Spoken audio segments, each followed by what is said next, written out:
Ял идэл гарч ирснээс хойш нэг ч удаа дахиж хэрэглээгүй тийм. Харамсаад баршгүй зүйл хийчихэд тах чинь яаж эргэж тийшээ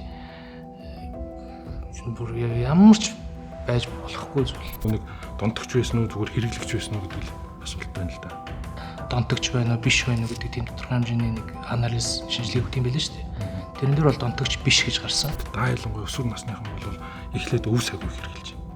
Дараа нь тэгээд нөгөө нэг өвсөндөө ханахаа болоод ирэхлээр хүндрээд тэнд бол маш олон байсан.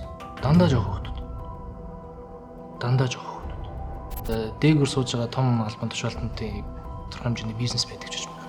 Ямар нэгэн зүйл хөшөөний артал байна. Алдсан зүйлсүүд дотор. Энэ асуудлаас болж аав маань маш их зовсон. Яг ингээл ял идлээ гараад ирснээс хойш удаагүй. Тэгээ тэрийг бол би бүр миний буруу гэж боддог.